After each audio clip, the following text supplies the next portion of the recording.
नागपुरातील पंचशील नगर येथून घरच्या खाली उभी केलेली होंडा ॲक्टिवा गाडी चोरीला गेल्याच्या तक्रारीवरून तपासाची चक्रे फिरवत पाचपावली पोलिसांनी एका संशयित अट्टल चोरट्याला अटक केली आहे। अमरदीप पतिराम डोंगरे असे अटक करण्यात आलेल्या आरोपीचे नाव आहे। प्रशांत ओमप्रकाश लेदे यांच्या तक्रारीवरून पोलिसांनी भारतीय न्याय संहितेच्या कलम 303(2) अंतर्गत गुन्हा दाखल केला होता। तपासादरम्यान सीसीटीव्ही फुटेजची पाहणी करून संशयिताचा शोध घेतला जात असताना आरोपी मोतीबाग फुटबॉल ग्राउंडजवळ संशयास्पद रीतीने फिरताना आढळला। पोलिसांनी घेराव घालून त्याला ताब्यात घेतले। चौकशी दरम्यान सुरुवातीला उडवाउडवीची उत्तरे देणाऱ्या आरोपीने कडक चौकशीनंतर पंचशील नगर येथून ॲक्टिवा चोरी केल्याची कबुली दिली। पोलिसांनी अधिक चौकशी केली असता आरोपी अमरदीप याने पाचपावली पोलीस ठाण्याच्या हद्दीतून आणखी 2 दुचाकी चोरल्याची कबुली दिली। पोलिसांनी आरोपीकडून 30,000 रुपये किमतीची तक्रारदाराची होंडा ॲक्टिवा, 30,000 रुपयांची हिरो स्प्लेंडर आणि 20,000 रुपये किमतीची होंडा ॲक्टिवा 3G असा एकूण 80,000 रुपये किमतीचा मुद्देमाल जप्त केलाय।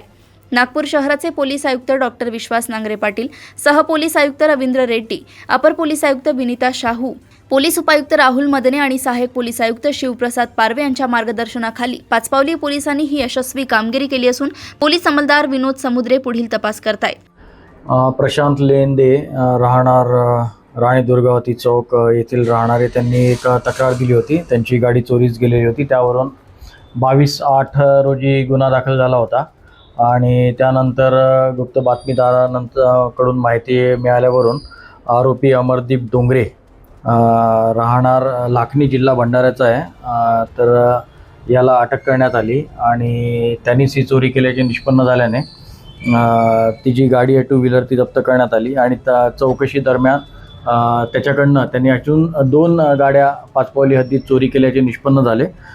वरून त्या दोन्ही गाड्या जप्त करण्यात आल्या। असे गुन्ह्यात एकूण 3 2 व्हीलर जप्त करण्यात आल्या। 80,000चा मुद्देमाल यात जप्त करण्यात आलेला आहे। हा जो आरोपी आहे याचा रेकॉर्ड आम्ही चेक करत आहोत आणि तो नशा करण्यासाठी आणि स्वतःचे जे काही शौक आहेत ते पूर्ण करण्यासाठी तो चोरी करत असल्याचे निष्पन्न झाले। पथकामार्फत ही कारवाई करण्यात आली। API बोंडे यांच्या तपास पथकात समदुरे, SC समदुरे यांच्या पथकाने ही कारवाई केली।